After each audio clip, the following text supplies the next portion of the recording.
اعوذ باللہ من الشیطان اللعین الرجیم بسم اللہ الرحمن الرحیم۔ دوستو، اہل سنت اور اہل تشیع کے درمیان بہت سارے اختلافات پائے جاتے ہیں۔ وہ اختلافات اصولی نوعیت کے بھی ہیں اور فروعی نوعیت کے بھی ہیں۔ آپ کے علم میں مختلف علماء کرام سے سوالات کا موقع ملتا رہتا ہے اور ہم اپنی گزارشات ان کی خدمت میں رکھتے ہیں، اور جو ان پر تنقید ہوتی ہے وہ بھی بلا جھجک ہم کر دیتے ہیں تاکہ جو شبہ ہے اس کا ازالہ ہو جائے۔ آج ایک موضوع کے ساتھ آپ کی خدمت میں حاضر ہوئے ہیں۔ یہ ایک اصولی نوعیت کا بھی اختلاف کہہ سکتے ہیں اور فروعی نوعیت کا بھی اختلاف۔ حضرت علی کی بیٹی حضرت ام کلثوم رضی اللہ تعالی عنہ وسلام اللہ علیہا کی بیٹی کا نکاح آیا حضرت عمر سے ہوا یا نہیں ہوا؟ اسلام کے اندر رشتہ داری کی کیا اہمیت ہے؟ کیا کسی کا نکاح کسی شخصیت کی برتری کے لیے، بہتری کے لیے، افضلیت کے لیے پیش کیا جا سکتا ہے؟ اس موضوع پر گفتگو کرنے کے لیے آج ہم نے پھر جو گزشتہ آپ نے ویڈیو ملاحظہ کی حضرت نرجس کے حوالے سے، آج انہی علامہ کے ساتھ ایک نئے موضوع کے ساتھ آپ کی خدمت میں ہم حاضر ہوئے ہیں۔ آئیے مولانا سید علی اصغر نشوی صاحب سے گفتگو کرتے ہیں عقد ام کلثوم کے موضوع پر۔ السلام علیکم ورحمۃ اللہ وبرکاتہ۔ وعلیکم السلام ورحمۃ اللہ وبرکاتہ۔ آپ کا دوبارہ بہت شکریہ کہ آپ نے زحمت فرمائی، سلامت رہیں جناب۔ اور پہلے بھی آپ نے زحمت فرمائی تھی اور ابھی بھی آپ نے شفقت کی، ہم آپ کے بہت شکر گزار ہیں۔ سلامت رہیں ہمیشہ جناب۔ ہم شکر گزار ہیں کہ آپ ایسے دقیق علمی موضوعات جو ہے وہ انتخاب کرتے ہیں تاکہ سامعین ہماری مستفید ہو سکیں۔ تنقید سے آپ کو کوئی مسئلہ تو نہیں ہوتا؟ نہیں، تنقید آپ کا حق ہے، سوال آپ کا حق ہے، اور جہاں تک ممکن ہو سکا ہم جواب بھی عرض کریں گے تاکہ ایک شاندار جاندار علمی ڈیبیٹ سننے والوں کو ملے اور علمی استفادہ ہو سکے۔ اس سے پہلے کہ ہم اس پر بات کریں کہ حضرت علی کی بیٹی حضرت ام کلثوم کا نکاح حضرت عمر بن خطاب سے ہوا ہے یا نہیں ہوا، آپ یہ بتائیے کہ اسلام کے اندر اور دین مبین کے اندر کسی شخص کا کسی کے نکاح میں ہونا اور کسی کا رشتہ دار ہونا، کسی کے ساتھ کسی کا تعلق ہونا، اس کی اسلام کے اندر حیثیت کیا ہے؟ کیا وہ نکاح اسے اس درجے کو پہنچاتا ہے کہ ان کے تمام جو باقی دیگر چیزیں ہیں وہ اس سے رفع ہو جائیں، یا اس سے کوئی قرابت ثابت ہوتی ہے کسی کی؟ اس کو آپ واضح کریں تو انشاءاللہ ہم پھر آگے اپنے جزوی سوالات کی طرف آتے ہیں۔ دیکھیں، ایک قرآن مجید کی آیت ہے وَلَا تَزِرُ وَازِرَةٌ وِزْرَ أُخْرَىٰ، کہ کوئی کسی کا بوجھ نہیں اٹھائے گا، انسان اپنے اعمال کا خود ذمہ دار ہے۔ ٹھیک۔ کوئی کسی کو کسی کی رشتہ داری فائدہ نہیں پہنچائے گی، اور اللہ کے قریب، اللہ کے ہاں سب نے فردن جانا ہے، اکیلا عبد بن کے اس کی بارگاہ میں جانا ہے اور اپنے کیے کا حساب دینا ہے۔ ایسا کسی کی بھی رشتہ داری جو ہے وہ انسان کو فائدہ نہیں پہنچا سکتی، چاہے اس پہ ہم بعد میں بات کریں گے کہ جس رشتہ داری کا ادعا و دعویٰ کیا جا رہا ہے وہ کس حد تک درست ہے یا نہیں ہے، لیکن مطلقاً میں ہم یہ کہہ رہے ہیں کہ کوئی رشتہ داری فائدہ نہیں پہنچاتی۔ اور اس کی ہمیں بہت ساری مثالیں بھی ملتی ہیں، جیسے حضرت آسیہ ایک بارز مثال ہے، جیسے دیگر بہت سارے افراد جن کا کچھ کا میں نام لے سکتا ہوں، کچھ کا نام نہیں لے سکتا۔ تو دیکھیں، حضرت نوح علیہ السلام کی بیوی ہونا اس کو فائدہ ملا، ان کی بیوی کو، حضرت لوط کی بیوی کو کیا بیوی ہونا فائدہ مند ہوا؟ ٹھیک ہے۔ اسی طرح حضرت نوح علیہ السلام کا جو بیٹا تھا، بیٹا زیادہ پختہ رشتہ ہے بیوی کی نسبت بھی، تو کیا اس کو کوئی فائدہ ملا؟ تو اسی طرح آپ کربلا کے میدان میں دیکھیں کہ صحابہ کے فرزندان موجود تھے لشکر یزید میں، تو کیا فقط اس بات پہ ان کو ہم جو ہے وہ فضیلت دیں کہ وہ جی صحابہ کے بیٹے تھے، یا ان کے عمل کو دیکھیں؟ اگر آپ ان کی پوری فہرست پڑھیں کہ قاتلان امام حسین میں کون کون افراد موجود تھے تو آپ کو پتہ چل جائے گا۔ تو فقط یہ کہہ دینا کہ میں فلاں کا رشتہ دار ہوں، اس کا کوئی فائدہ نہیں ہے۔ ٹھیک ہے۔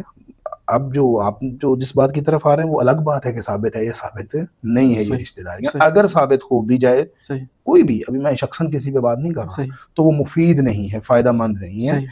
جس کا کردار اچھا ہے وہ قابل قبول ہے، چاہے کسی بڑی شخصیت کا رشتہ دار نہ ہو، اور جس کا کردار اچھا نہیں ہے وہ بالکل قابل قبول نہیں ہے، چاہے وہ کسی بھی بڑی شخصیت کا رشتہ دار ہو۔ یہ اسلام کا قاعدہ قانون بھی ہے، عقل بھی اسی کو تسلیم کرتی ہے، اور اسی کو ہی ہم نے دیکھا ہے پوری تاریخ کے اندر۔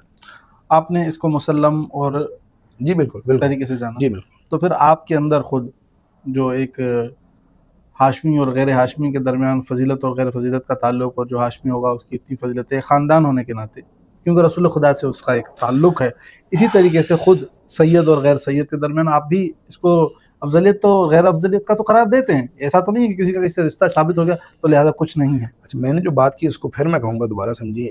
میرا والد صحیح. میرے لیے اس لیے قابل احترام ہے کہ میرا والد ہے. ٹھیک. صحیح. کیا اللہ اس بنیاد پر اسے چھوڑ دے گا کہ میرا والد ہے یا میں اس کا بیٹا ہوں؟ اللہ کی نسبت تو دونوں عبد ہیں نا. ٹھیک ہے, دونوں. ہاں میں سید ہوں, صحیح. اولاد رسول میں سے ہوں, غیر سید کا میرا احترام کرنا ضروری ہے, ٹھیک ہے. صحیح. لیکن کیا میرا سید ہونا فقط کافی ہے اللہ کے آگے کہ میں جو کرتا پھروں اور میرے کردار کو نہیں پرکھا جائے گا, کہ یہ کافی ہے؟ تو کسی کا احترام آپ پر لازم ہے یا بے احترامی آپ نے کرنی ہے, یہ ایک الگ چیز ہے. اور کسی کی رشتہ داری اللہ کے ہاں اس کو کوئی فائدہ نہیں دے گی, یہ الگ چیز ہے. دونوں کو جدا سمجھیے نا. مثلاً اچھا, ٹھیک. اگر میں نقطہ یعنی اس میں تفریق ہے. دیکھیں, ہاشمی ہونا کہ ہاشمی صدقہ نہیں کھا سکتا, صحیح. تو یہ اس کا حکم فقہی ہے. صحیح. تو کیا ہاشمی کو نماز بھی معاف ہے؟ کہ اللہ اس وجہ سے چھوڑ دے گا چونکہ تو ہاشمی ہے؟ اسی طرح میری نسبت میرا والد جیسا بھی ہو, میرا بزرگ جیسا بھی ہو, میرے اوپر احترام واجب ہے, اس کا لازم ہے. یعنی یہ آپ کا فریضہ ہے, یہ میرا فریضہ ہے. صحیح ہے. کیا اللہ کے آگے بھی یہی ہے کہ چونکہ یہ اس کا والد ہے لہذا اس کو چھوڑ دو, کیونکہ یہ اس کا بیٹا ہے لہذا اس کو چھوڑ دو؟ تو دونوں میں فرق کریں. ہاشمی ہو, سید ہو, غیر سید ہو, یہ ساری چیزیں اسی باب سے ہیں. صحیح. رہی بات رسول اکرم صلی اللہ علیہ وآلہ وسلم کی, تو رسول خدا کے وہ رشتے جو قرآن نے مینشن کیے ہیں, ان رشتوں میں بھی تفریق ہے. جی تفریق ہے, بالکل تفریق ہے. ابو لہب کون تھا؟ وہ بھی رشتہ قرآن نے مینشن کیا. صحیح. دیگر بہت سارے جو ہاشمی تھے صحیح بعد میں آئمہ کی نسل سے, تو کیا فقط یہی بات کافی ہے کہ یہ ہاشمی ہے؟ جو یعنی فقط کسی اچھے قبیلے سے ہونا اللہ کے ہاں معیار نہیں ہے. ان اکرمکم عند اللہ اتقاکم.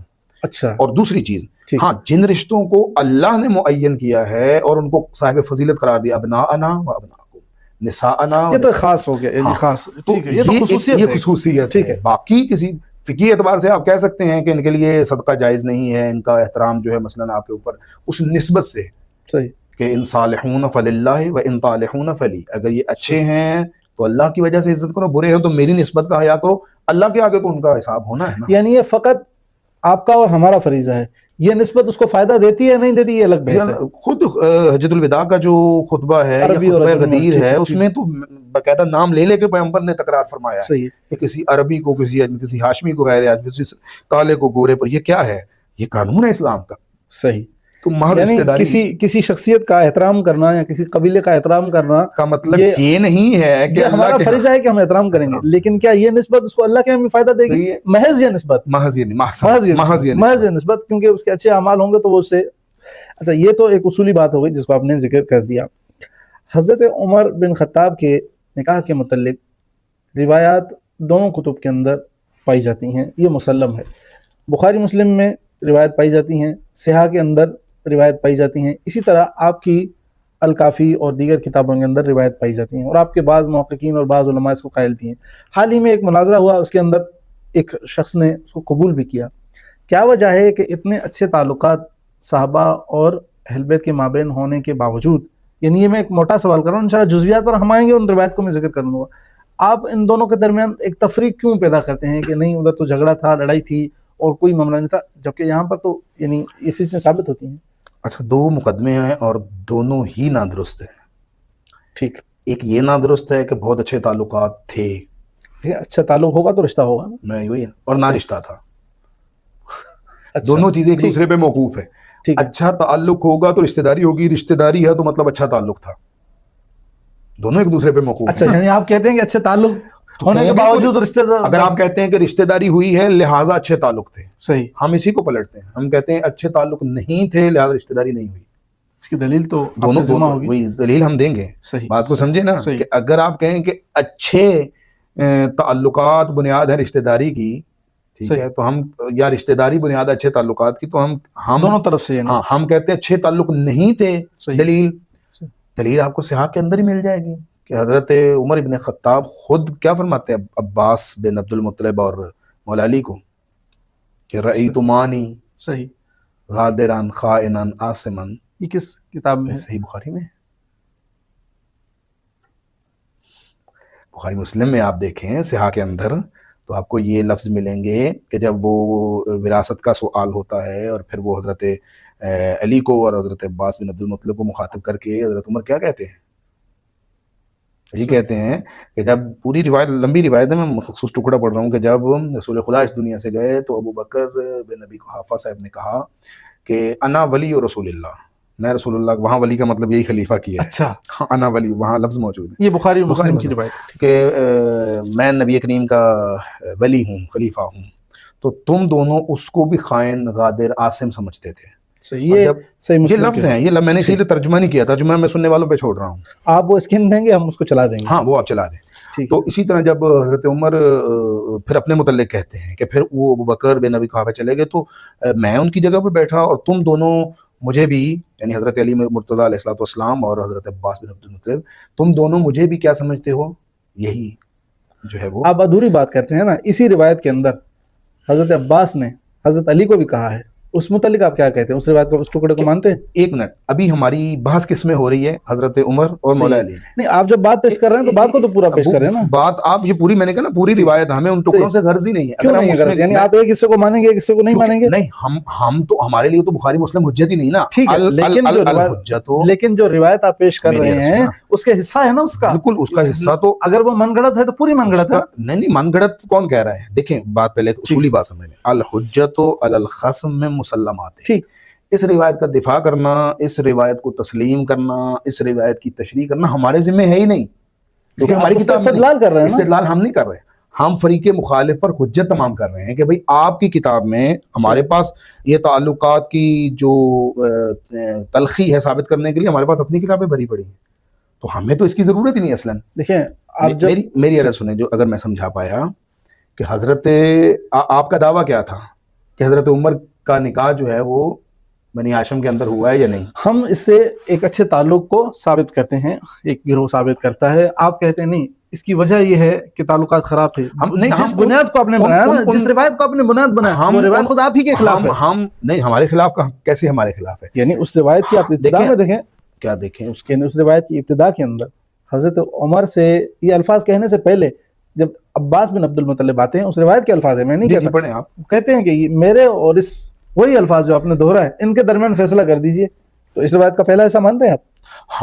ہمیں تو اصلاً پوری روایت ہی سے بحث نہیں ہے. جب روایت سے بحث نہیں تو آپ دلیل کے طور پر کیوں پیش کر رہے ہیں؟ کیونکہ جو ہمارے مد مقابل ہے وہ اس کو صحیح مانتا ہے، ہمیں تو اس کی اصلاً احتیاج نہیں ہے، نہ تعلقات بنانے کے لیے نہ تعلق ختم کرنے کے لیے. اس لیے میں نے یہ جملہ بولا جو سب کے ہاں یعنی قانون کی حیثیت رکھتا ہے، الحجت عقلاً الحجت علی الخصم میں مسلمات ہی، کہ جو خصم مخالف تسلیم کرتا ہے اس کو آپ اس کے مسلم نظریے سے، اس کے مسلم کتب سے پیش کریں. بھئی یہ بخاری مسلم کی روایت ہے، تعلقات وہ کہہ رہے ہیں کہ ان دونوں شخصیات کے خراب نہیں، باقی کس کس کے خراب تھے، صحیح تھے، وہ ہمارا مورد بحث نہیں ہے، کیونکہ ہم بات کر رہے ہیں نکاح کی. آپ مورد بحث کو سمجھیں نا. اس طرح ہم 10 باتیں، اور اس روایت میں نے کہا لینتھی روایت ہے، اور اس کو اگر ہم کھولنا شروع کر دیں تو یہ بہت لمبا جائے گا. ٹھیک ہے، یہ وراثت کے متعلق، وہ بی بی کے دعوے کے متعلق ایک لمبی ڈیبیٹ ہو جائے گی. چونکہ ہمارا مورد نظر یہ ہے، تو یہ جو صحاح ستہ کو مانتے ہیں اور جو اس نکاح کے متعلق کلیم کرتے ہیں اور حضرت عمر بن خطاب کا جو دفاع کرتے ہیں، ان افراد کے اوپر لازم ہے کہ اس روایت کا جواب پیش کریں، کیونکہ ان کی کتاب میں ہے. اس اصولی بات کو سمجھیے. اگر میں شیعہ کتاب سے پیش کرتا تو پھر میں پوری روایت کا دفاع بھی کرتا یا اس کا جواب دیتا جو ہمارے ہاں ہے. فعلاً ہم کہہ رہے ہیں کہ بھئی آپ کی کتاب میں ہے کہ ان دو جن کے اوپر ہم بحث کر رہے ہیں، باقی کس کے ساتھ صحیح، ایک پر بحث کر رہے ہیں. ہاں ایک پر بحث کر رہے ہیں، دو پہ کر رہے ہیں نا بنیادی طور پہ، کہ ان دونوں کے درمیان اگر صحیح تعلق ہو جائے تو یہ شخصیت مثلاً صحیح. تو حضرت عمر صاحب جو تھے وہ خود تسلیم کر رہے ہیں اس بات کو. پہلی بات تو یہ ہوگی. اسی طرح ایک مقام پہ مولا امیر المومنین یعنی ابوبکر پیش ہونے کے لیے وہ بات ہوتی ہے، تو اس وقت کیا کہتے ہیں کہ عمر کو جو ہے وہ اپنے ساتھ، عمر ابن خطاب کو نہ لانا. کن کو کہہ رہے ہیں؟ حضرت ابوبکر کو. کون کہہ رہے ہیں؟ امیر المومنین حضرت علی. کس کتاب میں ہے یہ بخاری میں موجود ہے. بخاری آپ کہہ رہے ہیں، بخاری کا حوالہ آپ دے دیجیے گا. جی بالکل. ہم دیکھیں جو جس بات کا دعوے دار میں ہوں اس کا حوالہ میرے ذمہ ہے، تو اس میں بھی ناپسندیدگی کا اظہار ہے کہ حضرت عمر سے، ہاں حضرت عمر سے، امیر المومنین علیہ الصلوۃ والسلام، اور بخاری کے اندر. ہاں، اور اس میں جو میں نے ابھی لفظیں پڑھی ہیں اس میں تو بالکل صراحت موجود ہے. ٹھیک ہے، تو یہ دو باتیں تو یہ ہوگی. تیسری بات، ہم کہتے ہیں کہ ٹھیک ہے مان لیتے ہیں، آپ کی بات مان لیتے ہیں، نکاح ہوا ہے جی، مثال کے طور پر، اگرچہ بالکل جھوٹی بات ہے لیکن برسبیل تنزل ہم مان لیتے ہیں. اہل سنت دوستان جو اس کے دعوے دار ہیں وہ ساری روایتیں عوام میں پڑھ دیں، یعنی وہ روایتیں عوام میں، وہ کتابیں لا کر روایتیں عوام میں پڑھ دیں بس. کوئی ایک شریف آدمی بھی ان روایتوں کو تسلیم نہیں کرے گا، کجائی کے بڑی شخصیات جو لفظ ان روایتوں کے ہیں. اسی لیے اہل سنت کے کچھ علماء جو بھی موجود ہیں، میں نام جان بوجھ کے نہیں لینا چاہتا، انہوں نے باقاعدہ اپنی کتب کے اندر لکھا ہے کہ نہ صرف یہ کہ حضرت ام کلثوم کے لیے یہ لفظ نہیں کہے جا سکتے، خود اہل سنت ہے کہ حضرت عمر کی شایع نشان بھی یہ نہیں ہے کہ یہ جو روایتوں کے اندر بیان ہوا ہے کہ کس انداز سے امیر المومنین بھیجتے ہیں، کس انداز سے وہ حضرت عمر کا وہ سارا معاملہ جو ہے، تو ایک شریف آدمی اس کو سن نہیں سکتا۔ یہ جو دعوے دار ان کو کہیں اپنی کتابیں کھولیں اور روایتیں پڑھ دیں عوام کے سامنے۔ اگر کوئی شریف آدمی اس کو سن نہیں سکتا تو آپ کے محدث محمد بن یعقوب کلینی نے اس کو اپنی الکافی کے اندر کیوں جگہ دی ہے؟ اس کے اندر پورا باب بن رہا ہے نکاح کا، نکاح کا باب باندھ کر روایت نقل کی، یعنی اگر یہ بات اتنی یعنی شرافت سے دور ہے تو کم از کم آپ کے محدثین کو خیال کرنا چاہیے۔ اس میں دو چیزیں، ایک چیز تو یہ ہے کہ جو لفظیں اہل سنت میں ہیں وہ لفظیں اہل تشیع میں نہیں، اس سے بڑھ کر ہیں، اس سے بڑھ کر نہیں ہے۔ مثال امام جعفر صادق کا یہ قول، جی میں اس طرف آ رہا ہوں، لیکن جو لفظ وہاں پہ ہیں، جو لفظ وہاں پہ، میں اس پہ آتا ہوں۔ امام جعفر صادق کی جو لفظیں وہاں پہ جو حرکات بتائی گئی اس واقعہ کی، وہ شیعہ کسی کتاب میں اس طرح سے۔ اچھا پہلی بات تو یہ ہو گئی، اور یعنی ان میں کوئی آپ کہہ رہے ہیں کہ کوئی تقابل نہیں کیا جا سکتا، نہیں کیا جا سکتا۔ اب دوسری طرف آ جائیں، ہماری روایات اولاً تو یہ روایتیں قابل قبول نہیں ہیں۔ اس طرح وہ بھی روایتیں قابل قبول نہیں ہیں؟ ہم تو کہتے ہیں اہل سنت یہ بات کرے، ہم یہی کہتے ہیں ہر روایت تو توہین پر مبنی نہیں ہے۔ نہیں بالکل، ہم یہ کہہ رہے ہیں کہ اس کو فقط توہین کی وجہ سے رد نہیں کیا جا رہا، اس کو تاریخی حقائق کی بنیاد پر اور دیگر دلائل کی بنیاد پر رد کیا جا رہا ہے، فقط اس وجہ سے نہیں کہ اس میں یہ لفظیں علیحدہ، یعنی وجوہات میں سے ایک وجہ ہے، ایک وجہ یہ ہے، اور باقی وجوہات میں بیان کرتا ہوں ابھی، ٹھیک ہے، لیکن صرف یہ وجہ نہیں ہے کہ آپ کہیں کہ یہ اکلوتی وجہ آپ کے پاس ہے، ایسا نہیں ہے۔ ہمارے ہاں جو روایتیں ہیں وہ اصلاً قابل قبول نہیں۔ کیوں؟ صحیح، اگلا سوال آپ یہی کریں گے کیوں۔ اچھا ایک بات تو یاد رکھیں، صحت السند شیعہ بھی مانتے ہیں، سنی بھی مانتے ہیں، صحت السند لا یستلزم صحت المتن۔ صحیح سند کا مطلب یہ نہیں ہوتا کہ متن بھی صحیح ہے۔ ٹھیک ہے، کثیر تعداد میں ایسی روایات موجود ہیں کہ جن کی سند صحیح ہے، متن یا مضطرب ہے یا اس کے اندر ایسی علتیں ایسی پائی جاتی ہیں۔ روایت بالکل مسلم کے اندر روایت ہے، ابو سفیان کے متعلق جو مشہور و معروف روایت ہے، تمام محدثین کا اتفاق ہے، روایت یہ قابل قبول نہیں ہے۔ ٹھیک ہے، کبھی اس کے اندر کوئی ایسی خرابی ہوتی ہے، کبھی وہ باہر جو تاریخی حقائق ہیں مسلمات اس سے ٹکرا رہی ہوتی ہے، کبھی اس کے اندر عقلاً کوئی ایسی قباحت پائی جا رہی ہوتی ہے کہ جو بالکل وہ قابل قبول نہیں کرتی۔ جیسے یہ کلام ہے کہ جو بھی آپ نے اشارہ کیا کہ انہا وہ سبناہ، ٹھیک والی روایت، اب میں پوری لفظ نہیں پڑھ رہا، عمدن نہیں پڑھ رہا۔ کیوں نہیں پڑھ رہے جب وہ روایتیں توہین پر مبنی ہیں؟ نہیں، وہ اس لیے نہیں پڑھ رہا کہ ہمارا جو بعض لوگوں بہت حساس ہوتے ہیں، علمی باتوں کو سمجھ نہیں پاتے۔ میں لفظ پڑھ دیتا ہوں، انہا فرجن غصبنا، ٹھیک، کہ یہ جو ایک ہم سے جو ہے وہ چھینی گئی ہے، ٹھیک ہے، ہم سے غصب کی گئی ہے، یعنی یہ نکاح زبردستی ہوا ہے دوسرے، ایسا بات آپ پہلے کہہ رہے تھے وہ روایت توہین پر مبنی ہے، اب یہ بھی تو اس روایت کو اسی بنیاد پہ ہم کہتے ہیں کہ روایت درست نہیں ہے۔ نہیں ایسا تو نہیں ہوگا نا کہ آپ متن کو دیکھ کر کہہ دیں کہ بس درست نہیں۔ میں عرض کرتا ہوں آپ کو سامنے، دیکھیں آپ کے محدثین نے پورا ایک باب قائم قرار دیا ہے، اس کے نیچے روایت کو لائے ہیں، اور نکاح جو یعنی باب ہے اس کا تعلق بھی نکاح سے ہے۔ ٹھیک ہے، اس سے کیا فرق پڑتا ہے؟ مثال کے طور پر محدث اپنی کتاب کے اندر ایک عنوان قائم کر رہا ہے اور عنوان کے اندر 2 روایتیں نقل کر رہا ہے، اور وہ 2 روایتیں بھی وہی ہیں۔ اب اگر عنوان سے ہی محدث کے پتہ چل جاتا ہے، کیونکہ اس کا فہم تو بتائے گا نا۔ میں یہ عرض آپ کے سامنے کرتا ہوں نا، آپ اس کو توہین پر مبنی کہہ رہے ہیں۔ میں یہ کہہ رہا ہوں کہ اسی لفظ کی بنیاد پر ہی یہ قابل قبول نہیں ہے، کیونکہ ہمارے پاس ائمہ کا دیگر کلام موجود ہے یا نہیں ہے؟ ٹھیک ہے، آپ ہمارے برعکس، آپ اس کے برعکس کوئی حدیث پیش کریں۔ میں آپ کو عرض کرتا ہوں، میں بھی حدیث پہ بھی آتا ہوں، ہمارے پاس ائمہ کا دیگر کلام بھی موجود ہے۔ ٹھیک ہے، جب وہ کلام موجود ہے ہمارے پاس، تو یہ جو ایسا کلام ہے کہ جو معصوم سے صادر نہیں ہو سکتا، کیونکہ ہمارے ہاں ایک طریقہ یہ ہے روایت کو پرکھنے کا کہ ہم اس کلام کو دوسرا جو کلام ہمارے پاس موجود ہے مسلم، جو ہمارے پاس اسلوب کلام معصوم ہے وہ موجود ہے، اس کے ساتھ پرکھتے ہیں۔ ایسے بذیع الفاظ جو ہے معصوم صادر نہیں کرتا، ٹھیک ہے، ہمارے ہاں۔ اب ہم آتے ہیں، ہم کیوں نہیں مان رہے، یہ بھی اصل علت نہیں، کیوں نہیں مان رہے۔ اچھا ان روایتوں میں کہیں پہ بھی یہ نہیں ہے کہ ام کلثوم بنت فاطمہ، کسی روایت میں نہیں ہے۔ یہ تو ہے نا کہ اس کو حضرت علی اپنے گھر لے گئے، ام کلثوم بنت علی علیہ السلام، گھر لے گئے، گھر کس کو لے جائیں گے؟ میں عرض کرتا ہوں بنت علی ہے، بنت فاطمہ۔ اب ہم آ جائیں اصل دلیل کی طرف کہ ہم کیوں تسلیم نہیں کر رہے ہیں۔ اس روایت کا جواب آپ دے رہے ہیں، میں ابھی اصل دلائل اصل دلائل اب دے رہا ہوں۔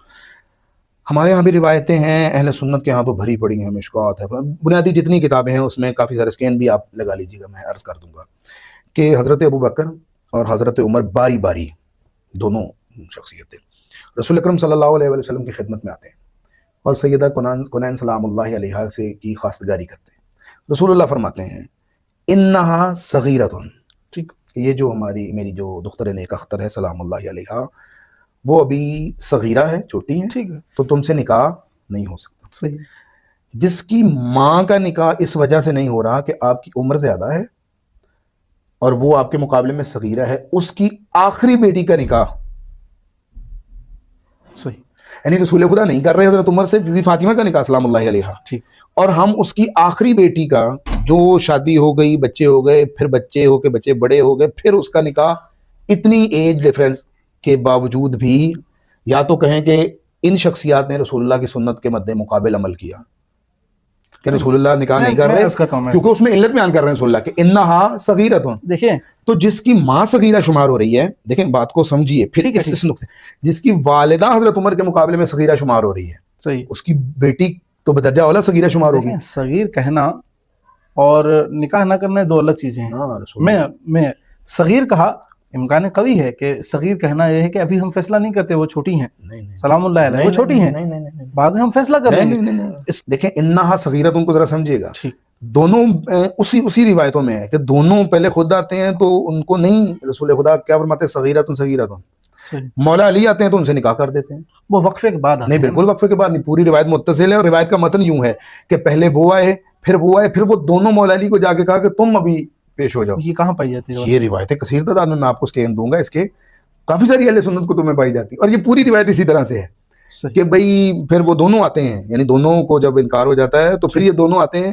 اس کا مطلب ہے وہ نکاح کی نسبت نہیں بات کر رہے کہ بعض کے ذہن میں جائے کہ ابھی نکاح کے قابل نہیں، وہ اس ایج ڈیفرنس کی بات کر رہے تھے کہ بھئی آپ اپنی طرف دیکھو اور پھر اس کی طرف دیکھو. لیکن مولا علی سے نکاح کر دیا اسی دورانیے میں بالکل. ایک تو یہ بات ہے. نہیں، یہ بات جو ہے نبی اکرم صلی اللہ علیہ وآلہ وسلم کی طرف آپ نسبت دے رہے ہیں کہ ایک شخصیت کو رسول خدا نے کہا کہ چھوٹی ہیں، حضرت علی تو دے دیجیے. بھائی جب چھوٹی ہیں تو ان سے نہیں ہو سکتا تو حضرت علی سے کیوں ہو سکتا ہے؟ یہی تو ہم عرض کر رہے ہیں کہ یہ جو صغیرہ ہے، نبی مکرم صلی اللہ علیہ وسلم یوں بھی تو کہہ سکتے تھے، یہ آپ کے شان نشان نہیں ہے حضرت. یہ دیکھیں رسول خدا جو ہے مجسمہ استحیاء ہے، مجسمہ حیا ہے، اور اسی لفظ میں سارا کچھ موجود ہے، اسی لفظ میں اور نبی کریم کے عمل میں دونوں چیزیں جو آپ فرما رہے ہیں وہ دونوں موجود ہیں. صغیرہ کہہ کے اس ایج ڈیفرنس کو بھی آپ نے معین فرما دیا کہ بھئی آپ کی عمر جو ہے وہ زیادہ ہے، یہ ابھی میری جو دختر نیک اختر ہے وہ ابھی، اور پھر مولا علی سے نکاح کر کے یہ بھی بتا دیا کہ نکاح کے قابل وہ ہے. آپ کا عمل بھی تو حجت ہے نا، صحیح، عمل بھی حجت ہے رسول اللہ کے نہیں بالکل ہے. تو رسول اللہ صلی اللہ علیہ وسلم نے ایک کام عمل کے ذریعے کیا، ایک کام قول کے ذریعے کیا. ٹھیک ہے جی. اچھا، ایک تو یہ دلیل ہو گئی کہ اس کی اپنا نکاح نہیں ہو رہا، پھر رسول خدا حضرت عمر کو اپنی بیٹی نہیں دے رہے. اور کیا مولا علی امیر المومنین نے جس کی ماں کا نکاح نہیں ہو رہا تھا، اس کی آخری بیٹی، سب سے چھوٹی بیٹی، کیا سنت رسول اللہ کو ترک کرتے ہوئے امیر المومنین ایسا کر سکتے ہیں؟ دیکھیں بیٹی بڑی ہو گئی تھی پھر دیا نا، یہ کہاں لکھا ہوا ہے کہ چھوٹی عمر میں نکاح ہوا؟ دیکھیں میری عرض سنیں، میں پھر اسی بات کو دہرا رہا ہوں کہ جناب سیدہ حضرت عمر کی نسبت زیادہ ایج میں کم ہیں یا ام کلثوم؟ دیکھیں جناب ام کلثوم بڑی ہو گئی نا، اس کے بعد یہ نکاح طے پایا. آپ اس پہ ہیں کہ نکاح کی ایج تھی یا نہیں، آپ اس نقطے پہ ہیں. جی بالکل، میں یہ نقطہ بیان نہیں کر رہا. اچھا، میں یہ کہہ رہا ہوں کہ ایج ڈیفرنس تقابل کی بات کر رہے ہیں کہ یعنی یہاں کوئی 15 سال کا تھا تو وہاں کوئی 60-70 سال کا تھا. حضرت عمر کی کم از کم عمر 60 سال کے قریب تو تھی جب یہ خواستگاری کر رہے تھے اس 9-7-8 سال کی بچی کی. آپ اس عنوان سے نہیں، میں اس عنوان سے کہہ رہا ہوں کہ آپ رسول خدا کے نہ ہونے کی وجہ بھی یہی بیان کر رہے ہیں کہ عمر کا اتنا ڈیفرنس تھا. جی، اور رسول خدا کا انہا صغیرۃ، یہ صغیرہ ہے. تو جس کی ماں، ان کی والدہ گرامی خود حضرت عمر کی نسبت بہت چھوٹی ہیں کہ یہ کوئی ایج سمجھ میں آنے والی بات نہیں ہے، اس کی سب سے چھوٹی بیٹی تو بدرجہ اولا سے اولا چھوٹی ہوں گی. کیا آپ یہ تسلیم کریں گے؟ اور پھر حضرت عمر کی اگر آپ سنت دیکھیں، اپنی ان کی اپنا طریقہ کار دیکھیں تو وہ سخت خلاف تھے چھوٹی عمر کی بچیوں سے نکاح کرنے کی، خود حضرت عمر. ٹھیک ہے نا جی، اگر آپ ان کی جو طریقہ کار ان کا دیکھیں تو آپ کو یہ چیز بھی ملے گی. ہم اس سے ہٹ کر ایک اور دلیل بھی دیتے ہیں. جس ام کلثوم کے نکاح کی بات کی جا رہی ہے، یعنی یہ اس واقعے کے رد ہونے کی دوسری دلیل ہے. جس ام کلثوم کے نکاح کی بات کی جا رہی ہے، ٹھیک، اسی ام کلثوم کے بارے میں کہا جا رہا ہے کہ وہ 57 ہجری میں اس دنیا سے چلی گئی، یعنی حضرت عمر کی بیوی 57 ہاں 57 چلی گئی. اس کا ایک بیٹا تھا زید، صحیح. ٹھیک ہے. اس کے اوپر یہ کہاں ہے؟ یہ مختلف تاریخی کتب کے اندر جو ہے وہ موجود ہے. ٹھیک. ہاں موجود ہے، یعنی واضح باتیں ہیں، یہ کوئی ایسی وہ نہیں ہے کہ میں نہیں، ہم آپ سے حوالہ ہر ایک چیز کا طلب کریں. ہاں وہ تو ابھی چونکہ ہم گفتگو کر رہے ہیں ہاں تو گفتگو کرتے ہوئے اگر ہم حوالوں کی طرف جائیں گے تو بہت زیادہ وقت لگ جائے گا. ٹھیک. تو بڑے تاریخی کتابوں میں تو اب یہ آپ دیکھیں کہ 57 ہجری میں وہ وفات پا گئیں، اور اسی دن ان کا بیٹا زید بھی کہتے ہیں کہ وفات پا گیا، اور اس کے اوپر مروان نے جنازہ ان کا جو ہے وہ پڑھایا. یہ کس کے متعلق کہا جاتا ہے؟ حضرت ام کلثوم کے متعلق، جو حضرت عمر کے عقد میں تھی ٹھیک دعوے کے مطابق. یعنی آپ کہہ رہے ہیں کہ حضرت ام کلثوم نامی 2 شخصیتیں گزری ہیں. ابھی ہم یہ نہیں کہہ رہے، ابھی ہم صرف یہ کہہ رہے ہیں کہ ایک نظریہ ہے جس ام کلثوم کی بات کی جاتی ہے نا کہ وہ عمر ابن خطاب کے نکاح میں تھیں، ٹھیک، اسی کے متعلق کہا جاتا ہے کہ وہ 57 ہجری کو دنیا سے چلی. مروان نے ان کا جبکہ جو علی حیدر کرار کی بیٹی تھیں وہ تو 61 ہجری واقع کربلا میں موجود تھیں. اس کا ثبوت وہ ساری کتابوں میں موجود، ان کے خطبے موجود ہیں، ان کے اپنے خطبات موجود ہیں، بی بی کے تاریخ نے نقل کیے ہیں. نہیں، ام کلثوم حضرت زینب کو بھی کہا جاتا ہے. یہ خطبات ان کے نہیں ہیں. اگر رک جائیں یہاں پہ، یہ خطبات ان کے نہیں ہے نا. اس خطبے کا آپ پیش کریں گے. ایک طرف روایات ہیں، ایک طرف آپ تاریخی بات کر رہے ہیں. روایات مقدم آپ کی اپنی ہی بات میں جواب موجود. اگر ہم یہ کہیں کہ وہ جناب زینب ہے جیسا کہ ایک نظریہ، پھر تو نکاح والی بات ہی ختم ہوگی نا، کیونکہ جناب زینب کے متعلق تو کوئی دعویٰ نہیں ہے. اگر ہم کہیں کہ جناب زینب کو ہی ام کلثوم کہا گیا ہے جیسا بھی آپ نے کہا، نہیں، ان کا ایک لقب ام کلثوم بھی تھا نا. یہ کسی تاریخی کتاب میں یہ نہیں لکھا ہوا کہ علی علیہ السلام کے گھر میں ام کلثوم نام کی 2 بیٹیاں تھیں. اس طرح تو 2 ہو جائیں گی نا، کہ ایک جناب زینب کا لقب آپ کے دعوے کے مطابق 2 ہو جائے گی نا، ایک جناب زینب کا لقب ام کلثوم اور ایک وہ جس کے نکاح کا دعویٰ کیا جا رہا ہے. اگر آپ کہیں کہ دونوں ایک ہی ہیں یعنی جناب زینب، تو پھر تو نکاح والی ساری کہانی جھوٹی ہو گئی نا، کیونکہ جناب زینب کے متعلق تو کسی نے دعویٰ نہیں کیا، کسی کا بھی دعویٰ. ٹھیک. اور اگر کہیں یہ 2 شخصیات ہیں جو، تو یہ کسی تاریخی کتاب میں نہیں ہے کہ 2 ام کلثوم نامی ہستیاں جو ہیں وہ علی مولا کے گھر میں پائی جاتی تھی. اس کا مطلب ہے کہ جو اگر فرض کرے مان لیا جائے کہ وہ حضرت عمر کے نکاح میں تھیں تو کم از کم وہ نہیں تھیں جو واقع کربلا میں تھیں، کیونکہ ان کے تو خطبے ہیں نا. اگر ایک یہ والا، ہاں اگر یہ مان لیا جائے. ٹھیک ہے. مزید یہ کہ انہی روایات کے اندر جو اہل سنت علماء جو ہے وہ پیش کرتے ہیں، اس میں ہے کہ حضرت عمر نے جب خواستگاری کی تو اس میں انہوں نے کہا کہ میں فقط نسبت چاہتا ہوں رسول اللہ سے، اور اسی لیے ہم نے پہلے نسبت پر بحث کی. اور میرا اس طرح کوئی نہیں، اور میرا کوئی نہیں ارادہ. یہ مستدرک علی صحیحین کی روایت ہے. ہاں، اور دیگر کتابوں میں بھی ہے. تو پھر بعد میں کہتے ہیں اس کا بیٹا بھی ہو گیا. یعنی پہلے کہہ رہا ہے کہ مجھے صرف نسبت چاہیے، ایک تعلق چاہیے کہ میری نسبت رسول اللہ سے ہو جائے. میں بطور دلیل نہیں کہہ رہا، میں ویسے ایک بات کروں کہ سوچنے کا مقام ہے کہ ایک طرف وہ کہہ رہے ہیں کہ مجھے صرف نسبت چاہیے، میں بھی بوڑھا ہو چکا ہوں، لیکن میں چاہتا ہوں کہ جب قیامت کے رسول خدا سے تعلق منقطع جو ہے وہ نہ ہو. ٹھیک ہو گیا. اب آ جائیں ایک اور چیز کی طرف جو بہت مہم ہے. جس ام کلثوم کے متعلق کہا جاتا ہے کہ وہ عمر ابن خطاب کے نکاح میں تھی. کہا جاتا ہے کہ جب عمر ابن خطاب فوت ہو گئے تو اس کے بعد انہوں نے محمد بن جعفر سے یا اون بن جعفر سے نکاح کیا. ٹھیک ہے. یعنی حضرت عمر کے بعد اسی ام کلثوم کے متعلق یہ دعویٰ تاریخ میں موجود ہے. ٹھیک. اچھا جی، بات سمجھ میں آ گئی نا کہ جو ام کلثوم نکاح میں تھیں عمر ابن خطاب کے بعد جو ہے وہ کسی اور کے نکاح میں کے حضرت اون بن جعفر یا محمد بن جعفر. ٹھیک. یہ دونوں شخصیات جنگ تستر میں شہید ہو گئے تھے. کس سن میں؟ عمر ابن خطاب کے دور میں 17 ہجری میں. یہ دونوں شخصیات یعنی جس ام کلثوم کے بارے میں کہا جا رہا ہے وہ حضرت عمر کے نکاح میں تھی، ان کے جانے کے بعد اون بن جعفر یا فلاں سے جو، اور یہ جن 2 شخصیات کے بارے میں بات کی جائے وہ پہلے ان کا حضرت عمر کے دور میں ہی، جو واقعہ بتاتا ہے کہ یہ واقعہ جس نے بنایا ہے اسے فٹ بیٹھا نہیں. بات سمجھ رہے ہیں نا کہ بھائی اگر وہ بعد میں نکاح ہوا ہے تو وہ قبر سے اٹھ کے آئے ہیں جو ان کا نکاح ہوا ہے، آپ کا ہی دعویٰ ہے. ٹھیک ہے نا. اور جنگ تستر میں مارے گئے، یہ بھی آپ کو تراجم اور جو کتابیں ہیں تاریخ اس میں مل جائے گا. ٹھیک ہو گیا نا جی. تو نتیجہ یہ نکلا کہ بھائی یا تو یہ چیز تو مسلم ہے کہ یہ مولا علی کی بیٹی نہیں تھی. ٹھیک. مولا علی کی بیٹی نہیں تھی. ٹھیک. یا تو یہ خود واقعہ من گھڑت ہے، یا یہ کہ ام کلثوم نام کی ایک اور جو ہے وہ خاتون تھی جس کا نکاح عمر بن خطاب سے ہوا، جیسا بہت سارے علماء اہل سنت نے جو ہے وہ اس کی تصریح بھی کی کہ وہ حضرت ابوبکر کی جو ہے وہ صاحبزادی تھی، جو حضرت محمد بن ابی بکر کے ساتھ مولا علی علیہ السلام کے تربیت میں آ گئیں. ربائب جو ہے یعنی پالن ہار جو بیٹیاں ہیں ان کو بھی نسبت دی جاتی تھی پالنے والا کی طرف، اور یہ رائج ہے.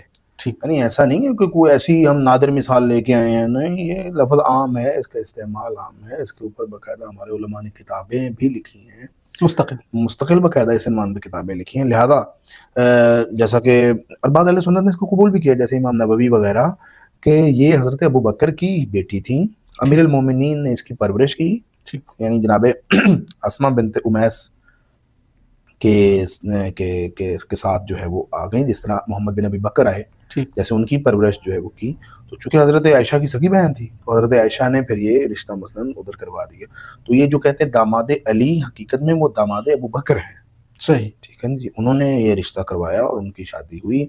چونکہ وہ ربائب تھی اور امیر المومنین نے بھی منع نہیں کیا، کیونکہ ان کی اپنی سگی بیٹی تو نہیں تھی، اور پھر یہ ہے کہ وہ ان کی سگی بہن بھی تھی حضرت عائشہ، اور پھر جو اس وقت کے معاملات تھے وہ بھی تھے. تو اگر تسلیم کیا جائے بالفرض تو یہ اس کا ان صاحبہ اس بی بی کا نکاح جو ہے وہ حضرت عمر سے اس بی بی کا ہوا جو ابو بکر کی بیٹی تھی. ٹھیک ہے نا جی. علی امیر المومنین اور جناب زہرا سلام اللہ علیہا کی جو بیٹی تھی، اس کا نکاح تاریخی طور پر اتنے زیادہ تناقضات سامنے آئیں گے کوئی بھی تسلیم نہیں کرے گا. اب یہ تو نہیں کہ ایک روایت کو ہم لے کر بیٹھ جائیں اور کہیں کہ نہیں چونکہ اس روایت میں ہے، چونکہ یہ روایت میں ہے، چونکہ آپ کے محدثین لکھ رہے ہیں، چونکہ کتابوں میں ہے، تو ہم اس کو تسلیم کر لیں. جب کسی تاریخی واقعہ کو پرکھا جاتا ہے یا کسی کام کے ہونے نہ ہونے کو پرکھا جاتا ہے تو تمام جہات کو مد نظر رکھا جاتا ہے. ٹھیک ہے نا جی، کہ اس کے مد مقابل جو گواہیاں ہیں، جو حالات ہیں، جو تصریحات ہیں علماء کی، اور جس چیز کو کلیم کیا جا رہا ہے وہ وقوع پذیر بھی ہوئی ہے یا نہیں. کسی شخصیت کا نام ہے تو وہ شخصیت تاریخ میں موجود ہے، کسی حادثہ واقعہ کا نام ہے، کسی بندے کا نام ہے، اور کسی خاص سن میں بندے کا نام ہے، جیسا کہ عمر بن جعفر کی مثال میں نے دی، محمد بن جعفر کی. اور یہ چیزیں ہم نکاح ام کلثوم میں دیکھتے ہیں، ایسا نہیں. تو یہ جو لوگ شور کرتے ہیں نکاح ام کلثوم کا، ان کا مقصد بھی یہ نہیں ہے کہ یہ اس رشتہ داری کو مانتے ہیں یا اہل بیت کا احترام کرتے ہیں اس لیے کہہ رہے ہیں. یہ اپنی طرف سے جو ہے وہ سمجھ رہے ہوتے ہیں کہ شاید یہ شیعوں کو جلانے کے لیے ایسا کرتے ہیں کہ جب ہم کہیں گے کہ حضرت عمر ابن خطاب جو ہیں وہ داماد امیر المومنین علیہ السلام کو، شیعوں کو کوئی تکلیف ہوگی. یہ اس سوچ سے کرتے ہیں. ان کا مقصد کوئی دینی مقصد نہیں ہوتا، ان کا مقصد کوئی اسلامی مقصد نہیں ہوتا کہ ہم رشتہ داری کا تو اور بہت ساری کتنی بیان کرتے ہیں. یہ ایسے لوگ ہیں جو حضرت خدیجہ کی رشتہ داری بیان نہیں کرتے کہ صحیح جو امہات المومنین جن سے پیغمبر کی نسل چلی ہے آج تک باقی ہے، ان کا کتنا ذکر کرتے ہیں. اگر ان کو رشتہ داریاں نبی اکرم صلی اللہ علیہ وسلم کی عزیز ہیں تو حضرت خدیجہ سے بہتر رشتہ داری کس کی ہے؟ اور سب سے زیادہ دورانیاں بھی انہوں نے ہی گزارا نبی کریم کے ساتھ. کتنا ذکر کرتے ہیں ان کا؟ صحیح، بالکل نہیں کرتے. اسی طرح امام علی علیہ السلام کی قربانیوں کا کتنا ذکر کرتے ہیں، یہ اثار کا کتنا ذکر کرتے ہیں. یہ وہ تو شیعوں کی وجہ سے جب لوگ سوال کرتے ہیں کہ بھئی تم لوگ تو دشمن اہل بیت ہو، تو پھر مجبور چند فضائل پڑھ دیتے ہیں، ورنہ کتنا ذکر کرتے ہیں. لہذا ہم یہ کہتے ہیں کہ پہلے تو تحقیق کرنی چاہیے ایمانداری کے ساتھ. پوری گفتگو کا آپ خلاصہ جو ہے وہی کہ دوسرا یہ ہم کہتے ہیں کہ تو تحقیق کرے. پہلی بات تو یہ کہ تحقیق کرے اور دیکھیں، اپنی کتابیں بھی سامنے رکھیں، ہماری بھی سامنے رکھیں، اور ٹھنڈے دل سے فیصلہ کریں. اور دوسری بات یہ ہے کہ آپ متعصب بن کے تحقیق نہ کریں کہ بھئی میں نے پہلے میں سنی ہوں بعد میں محقق ہوں، پہلے میں شیعہ ہوں بعد میں محقق ہوں، پہلے میں محقق ہوں بعد میں تسلیم کروں گا کہ میرا نظریہ شیعہ. پہلے ذہن سے سب خیالات نکال دیں، پہلے لا الہ کرو تو پھر الا اللہ آئے گا. ٹھیک، پہلے اپنے ذہن کو، اپنے تمام جو علائشات آپ کے ذہن میں ہیں تعصب کی، اسے پاک کرو، پھر آپ تحقیق کرو. تو یہ تو مسئلہ بالکل واضح ہے. اور میں نے جو شروع میں کہا تھا کیونکہ اس میں ایسے لفظ موجود ہیں کہ جو سننی بھی کوئی نہیں مانے گا حضرت عمر کے لیے، وہ بہت شدید ہیں. یعنی وہ جو اس مقام کو حضرت عمر کو جو مانتے ہیں اہل سنت حضرات، یہ لفظ جو ہے وہ کوئی سنی برداشت نہیں کرے گا، ان کے لیے قابل قبول نہیں ہے. ہاں، اور اب بی بی ام کلثوم کے لیے بھی برداشت نہیں کرے گا کہ کیا بغیر نکاح کے حضرت عمر یہ کام کر سکتے ہیں، کیا یہ اس طرح کی کوئی مطلب بات ہو سکتی ہے. تو وہ ایک ناگفتبے باتیں ہیں. لکھا ہوا بخاری میں کیا کچھ نہیں لکھا ہوا، لہذا لکھے ہونے کی کوئی وہ نہیں ہے. آپ حضرت، میں نے کہا نا، حضرت داؤد کے متعلق، حضرت موسیٰ علیہ السلام کے متعلق، ان ہستیوں کے متعلق کیا کچھ نہیں لکھا گیا کتابوں کے اندر. ٹھیک ہے، خود پیغمبر اکرم کے متعلق کیا کچھ نہیں لکھا گیا. تو کیا نعوذ باللہ ہم اس شخصیت کی طرف نسبت دے سکتے ہیں ایسی ناروا؟ بالکل نہیں دے سکتے. اسی طرح جب کسی واقعہ کو ہم پرکھتے ہیں، تاریخی حقائق، تاریخی طور پہ یہ نکاح ثابت نہیں ہے، اس کے اندر جتنے جھول ہیں اس واقعہ کے اندر، اتنے تناقضات ہیں اس واقعہ کے اندر، اور پھر تاریخی گواہیاں موجود ہیں کہ یہ نکاح واقع نہیں ہوا. آپ کا بہت بہت شکریہ، آپ نے وقت دیا اور اپنے سخت سوالوں کے بھی آسان انداز سے جواب دیے. اللہ آپ کو جزائے خیر دے. ناظرین، اب ہم آپ سے اجازت چاہتے ہیں. انشاءاللہ پھر ایک نئے موضوع کے ساتھ آپ کی خدمت میں